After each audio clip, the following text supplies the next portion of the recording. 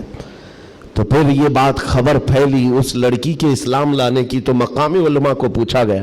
ایک عالم دین نے کہا ہاں وہ لڑکی دل و جان سے اسلام کو قبول کرتی تھی اور پیارے حبیب صلی اللہ علیہ وسلم سے بے پناہ محبت کرتی تھی, اور گھر والوں کے ظلم و ستم کو سہ نہ سکی, جان دے گئی اور مر گئی. لیکن ہم مجبور تھے, گھر والوں سے ہم کچھ نہیں کر سکتے تھے. لیکن اس لڑکی نے ایک مرتبہ کہا تھا کہ میرے مرنے کے بعد میرے آخری رسم و رواج اسلام کے مطابق ہوں. ہم نہیں کر سکے کیونکہ خفیہ طور پر وہ مسلمان تھی, ہم ایکشن نہیں لے سکتے تھے. اور ہمیں اس بات کا افسوس ہے کہ اسے عیسائی قبرستان میں دفن کر دیا گیا. سنو حیرت کی بات ہے, لوگ ایک بہت عجیب اچنبے میں پڑتے جا رہے ہیں, نئی نئی باتیں کھلتی جا رہی. تو اس کے بعد یہ فیصلہ ہوا کہ آئے ہوئے وفد نے اور گھر والوں کو اطلاع دے کر کے کہ ہم چلتے ہیں جس قبرستان میں آپ نے اپنی بیٹی کو دفن کیا ہے, ہم جا کر کے دیکھنا چاہتے ہیں وہاں. ہاں, تو عیسائی قبرستان میں بڑی مشکل سے انہوں نے کہا کہ ٹھیک ہے. قبر کھولی گئی تو وہاں وہ عالم دین سویا ہوا جس کو مکہ میں دفن کیا گیا تھا. اب حیرت کی انتہا اور ہو گئی, اس کا اس عیسائی قبرستان میں کیا لینا دینا, یہ آیا کیسے, یہاں پہنچا کیسے. میرے عزیزو, یہ بات اگر لکھی ہوئی نہ ہوتی تو میں کبھی نہیں کہتا. اور جب اور حیرت بڑھ گئی, وہ وفد علماء کا واپس آیا, کہا کہ اس راز کو ہم معلوم کرتے ہیں اس عالم کے گھر سے ہی. ایک بات تو سمجھ میں آ گئی کہ لڑکی مسلمان ہو گئی تھی اور اسلام سے بے پناہ محبت تھی. اللہ کا کرم ہوا, ہو سکتا ہے اسے کفرستان سے نکال کر مولا تعالیٰ ایمان والوں کے بیچ میں, اولیاء اور صحابہ کے بیچ میں دفن کر دیا, فرشتوں نے اس کو منتقل کر دیا. یہ ممکن ہے, یہ ممکن ہے. لیکن اس کے ساتھ کیا ہوا ہے, یہ مسلمانوں کے قبرستان سے کرسچن اور عیسائیوں میں کیسے آ گیا.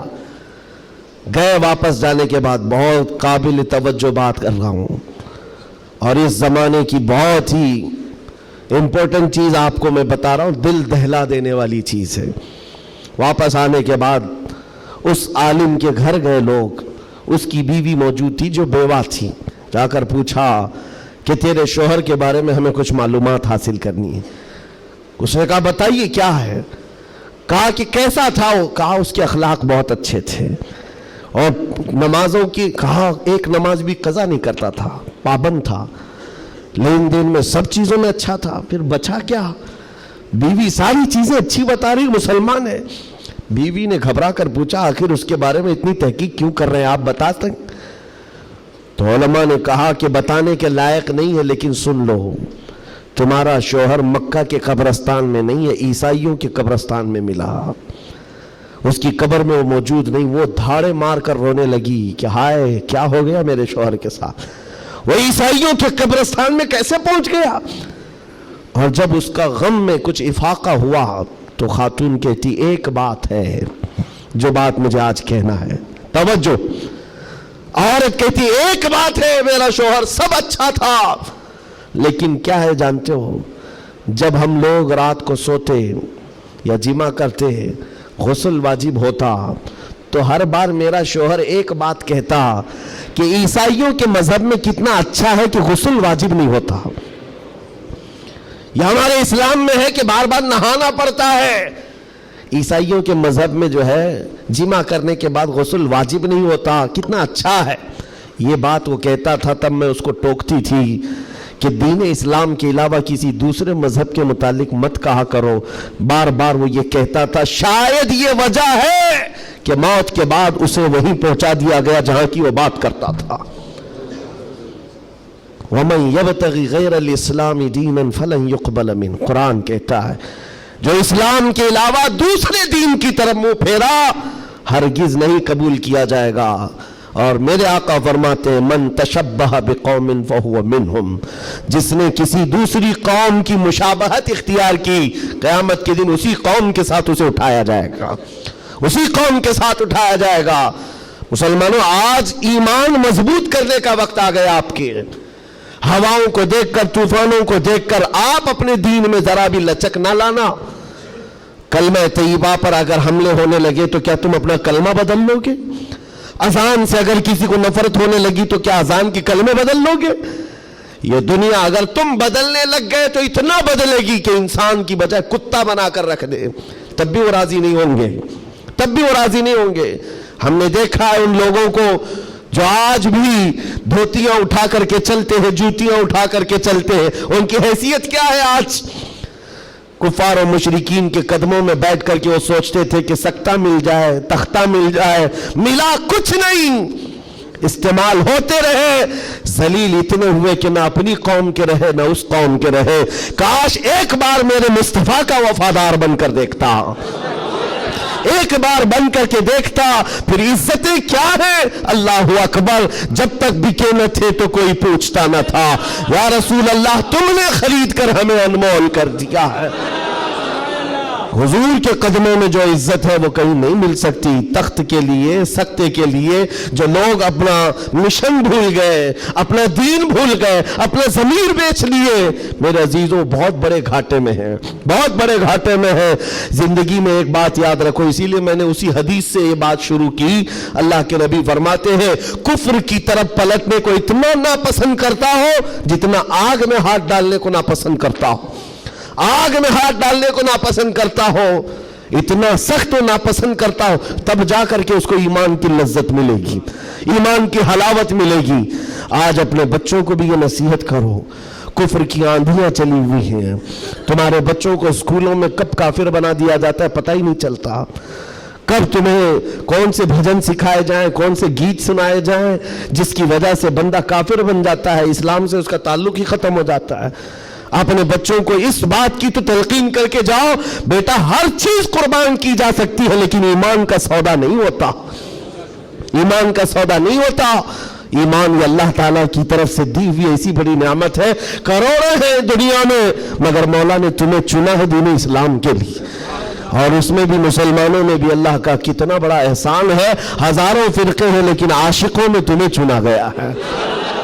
ہاں، حضور کی محبت کرنے والے سپاہیوں میں تمہارا نام آتا ہے۔ اپنے تو اپنے غیر بھی آج کہتے ہیں کہ سب سے زیادہ اپنے نبی کو پکارنے والی کوئی قوم ہے تو اہل سنت و جماعت ہے۔ کیوں نہیں ہے؟ کہاں سے یہ نعرے لگتے ہیں لبیک یا رسول اللہ؟ وہ گوفے سے نہیں نکلتے اور وہ چندہ خور مولویوں سے نہیں نکلتے جو انگریزوں کے پالے ہوئے ہیں، یہ نعرے لگتے ہیں تو بریلی کے تاجدار کے قدموں سے ہیں۔ جو وابستہ ہے عاشقوں کی جماعت ہے وہی سے۔ دنیا کو یہ اچھی طرح سے معلوم ہے اپنے نبی سے سب سے زیادہ وابستہ کوئی قوم ہے اس روئے زمین پر تو اہل سنت و جماعت ہے، اہل سنت و جماعت ہے۔ اس چیز کا سودا کبھی ہونے مت دینا ہے میرے عزیزو، اس چیز کا سودا ہونے مت دینا۔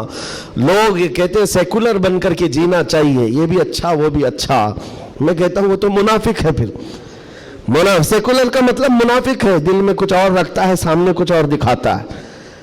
اسلام میں یہ سیکولرزم نہیں ہے، اسلام یہ کہتا ہے لا اعبد ما تعبدون، میں اس کی عبادت نہیں کرتا جس کی تم کرتے ہو۔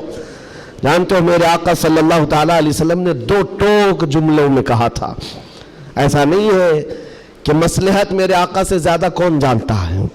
آج لوگ یہ کہتے ہیں کہ سب حالات بنائے رکھنے کے لیے ہمیں کرنا پڑتا ہے، حالات بنائے رکھنے کے لیے تمہیں کرنا پڑتا ہے۔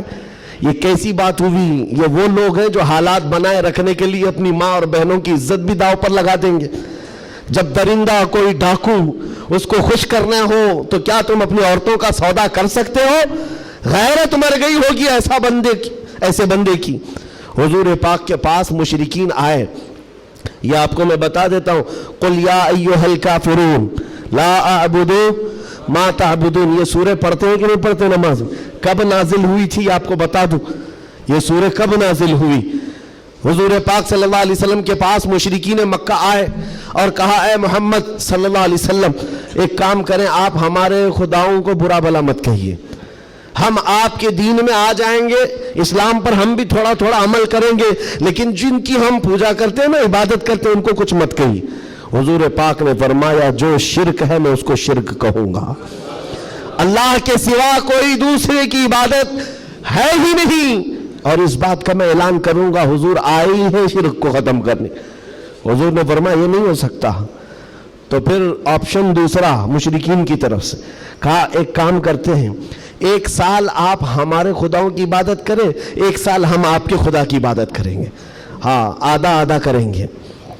آج بہت سارے لوگ اگر یہ کرنے کی کوشش کر رہے ہو تو سن لیں, آدھا آدھا کریں گے, ہم بھی آپ کے یہاں جائیں گے, آپ بھی ہمارے یہاں آئیں گے. حضور پاک صلی اللہ تعالیٰ علیہ وسلم نے فرمایا ہرگز نہیں ہو سکتا, تم چاند اور سورج میرے ہاتھ میں لا کر رکھ دو, میں اس کی عبادت نہیں کرتا جس کی تم کرتے ہو, میں پالنہار حقیقی کی عبادت کرتا ہوں. آخری آپشن جانتے ہو کیا کیا تھا, کیا دیا تھا انہوں نے؟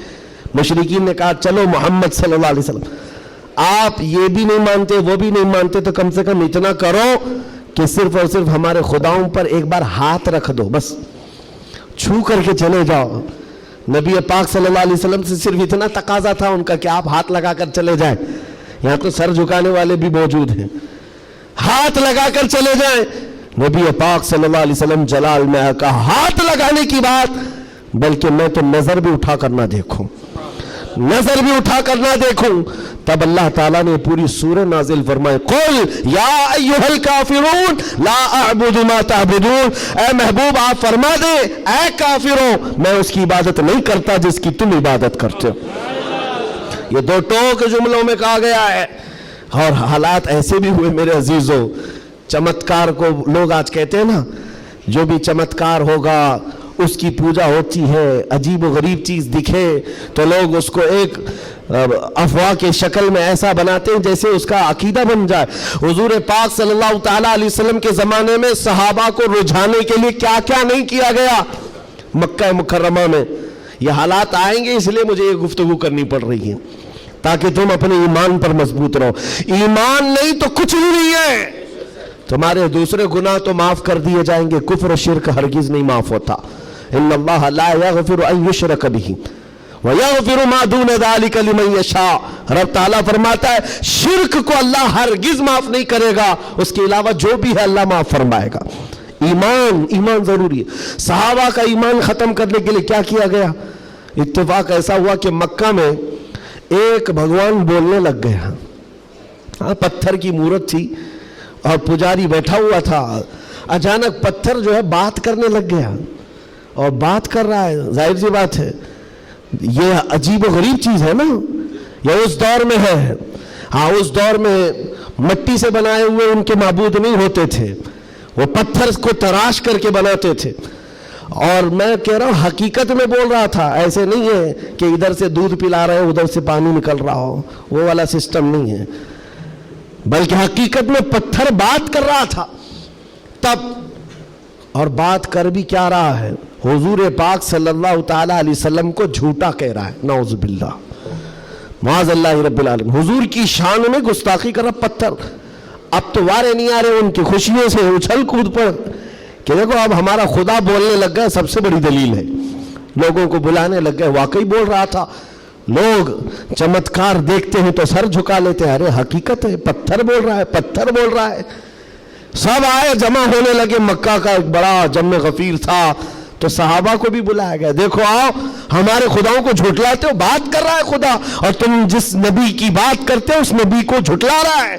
یہ حقیقت میں خدا ہے. تم کہتے تھے نا کچھ نہیں کر سکتا, بول رہا ہے. صحابہ گئے, اب ان کے پاس کیا تھی؟ صحابہ دیکھ کر آئے حضور کی بارگاہ میں, کہا یا رسول اللہ صلی اللہ علیہ وسلم. غضب ہو گیا, ان کا خدا تو بول رہا ہے.